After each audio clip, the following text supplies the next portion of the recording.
There is no way to sugarcoat this, folks. Silver got rocked, and there may be more damage that's to come, but do not lose hope, because I've got some encouraging news ahead as we explore.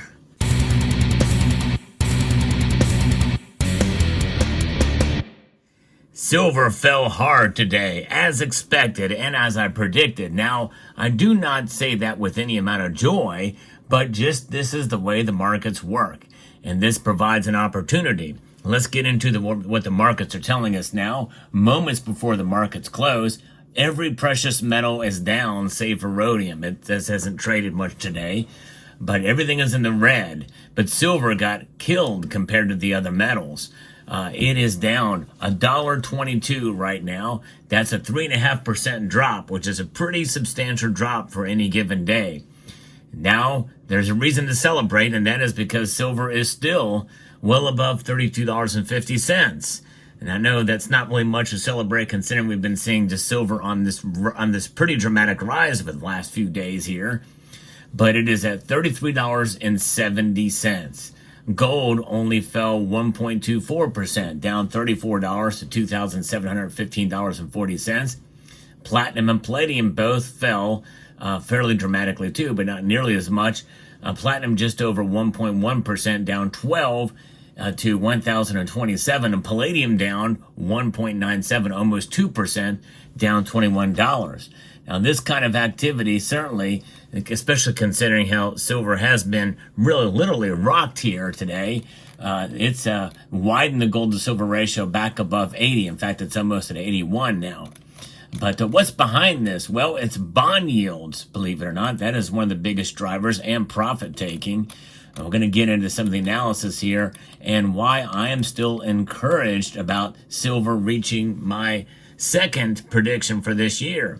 I came within a few cents shy of it in the previous days, but we are indeed potentially going to see silver go back to that upper $34 range, maybe even low $35 range. I think it's going to happen before the end of the year, maybe even before the next 2 weeks, as we are still in a heated election cycle, and there's geopolitics is still playing a role here too. There's a lot going on in the world that really is good for both gold and silver. We're going to talk a little bit about gold here, and I'm also going to show you a little piece that I recently got from layaway from a local coin shop, and another a silver piece that I ordered, or that I put on layaway as well at my local coin shop. I'm going to show you both of those here before the video is over, so stay tuned. This channel does like to provide you the latest news in the world of precious metals, so if you enjoy what I do here and find it informative, then I hope you will consider pressing that like button down below. Now, Reuters is reporting about this rally pause for gold, and really in a sense, it's not a pause because gold is down today and so is silver. The gold prices fell over 1% after hitting a record high on Wednesday as a stronger dollar and a rise in U.S. Treasury yields countered support from safe haven demand linked to the November 5th U.S. election and Middle East war. And yes, indeed. But you think about the strength of the dollar. Let's think about that. The dollar strengthening is really just a measure against its other counterparts, which are not doing too hot right now. And so the dollar really is in trouble. It's just in less trouble than the other currencies. And this is why it's strengthening. And so that's why we're seeing the dollar strengthen here a bit, and the gold falling back, and by extension, silver falling even more. But remember, folks, when gold falls, silver tends to fall even more dramatically. But this should not change your calculus except for one thing, and I'll get to that in a moment. Now, gold and silver, considered a hedge against political and economic uncertainty, has climbed more than 31% for gold and over 40% for silver, shattering multiple record peaks as the Federal Reserve's interest rate cut last month, combined with safe haven demand, set up a perfect storm for the precious metal. And that storm is likely going to continue brewing, folks, and that's the encouraging word I want to send to you, because these geopolitical situations are not going to probably go away anytime soon. Although even if there's a hint of it, it will have an effect in the markets to the downside for gold and silver. But the election will be over in 2 weeks. Well, at least we think it will be over in 2 weeks. Silver could still get rocked through that time. Gold too. The uncertainty about who is going to win, if it's a close race, the counting of the votes, and that's all I'm going to say about that. Obviously, there's a lot more that could be said, but you know why I can't say it here. But any kind of uncertainty in that area, especially if we don't have a president within a day or two after the election is over, or a president-elect rather, then that's going to cause more uncertainty and concern that could cause gold and silver prices to rise and fairly dramatically. And of course, none of us really want that, no matter what side of the aisle they're on, by the way. There's some profit taking, though, that's happening today, and treasury yields are going up. Gold's going to have a hard time moving higher when yields, given where yields are headed, according to Bob Habercorn, senior market strategist at RJO Futures. Gold could rise to $2,800 an ounce by the week's end on safe haven demand, according to Habercorn. That's saying that's directly after his previous statement. Now, I don't think that's going to happen. I mean, I could be wrong, but that's a pretty big jump, especially given what we're seeing here today. We could see more pain tomorrow before it consolidates to new support, and that's what I'm going to get to here in a moment. But let me just give you some perspective here. It did get down as low as $2,707 earlier in the day, and that's coming down from $2,758.90 for gold. Silver, it was $34.91 was the high, and that was really from the previous trading session, and the low today was $33.38. So it's almost like it's kind of recouping some of its losses there. But the dollar index rose 0.4 to near a 3-month high, making gold less appealing for other currency holders, while U.S. bond yields climbed to a 3-month high.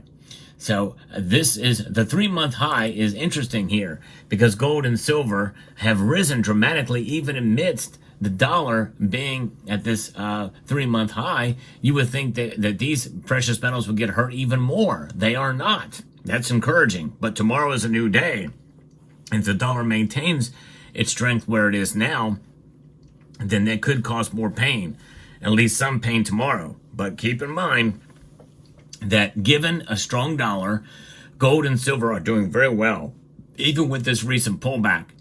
And remember, folks, just as I said, if we go through this entire week, through the entire week for silver specifically, and silver maintains above $32.50, that sets ourselves up for very strong support at that number, which means that any other gains from there could very much just start to set up yet another new support, and that support could be 33, 33.50, and by the way, we're well above 33.50 now. That's a full dollar above where the previous support was.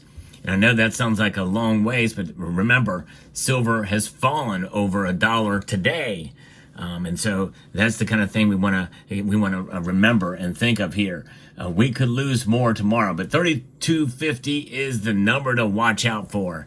And this is why I've been saying in previous videos to keep things in perspective and understand where the resistance and the support is for silver, and count your gains by the measure of how long it stays above that number. I kind of liken it to a battle plan, okay? You can get very far ahead in a battle and get so far ahead that you're left unprotected from the rear. And I think that's kind of what's happening with silver right now. It just shot up so much and so quickly, it's kind of left unprotected from the rear, making it not a very strong gain because it's based off of weak sentiment or weak data. And with U.S. presidential election less than 2 weeks away now, Vice President Kamala Harris holds a marginal 46 to 43% lead over Republican former President Donald Trump, according to Reuters. But that poll is nationwide, and that matters not one iota. It's about the electoral vote. If you want to really rock the system, this is what you want to see. You want to get gains and advantages in these swing states. The popular vote is not the determining factor of who wins the election. It is the electoral college vote. A gold to silver ratio standing around 80, actually it's above 80 now, it's almost 81, means silver tends to benefit as a natural consequences of gold's push into new territory to the upside, according to Kinesis Money.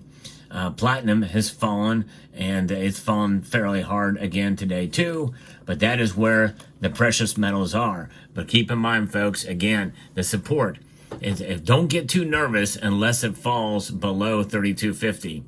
And then we may start to see further hemorrhaging of the silver market at that point in time.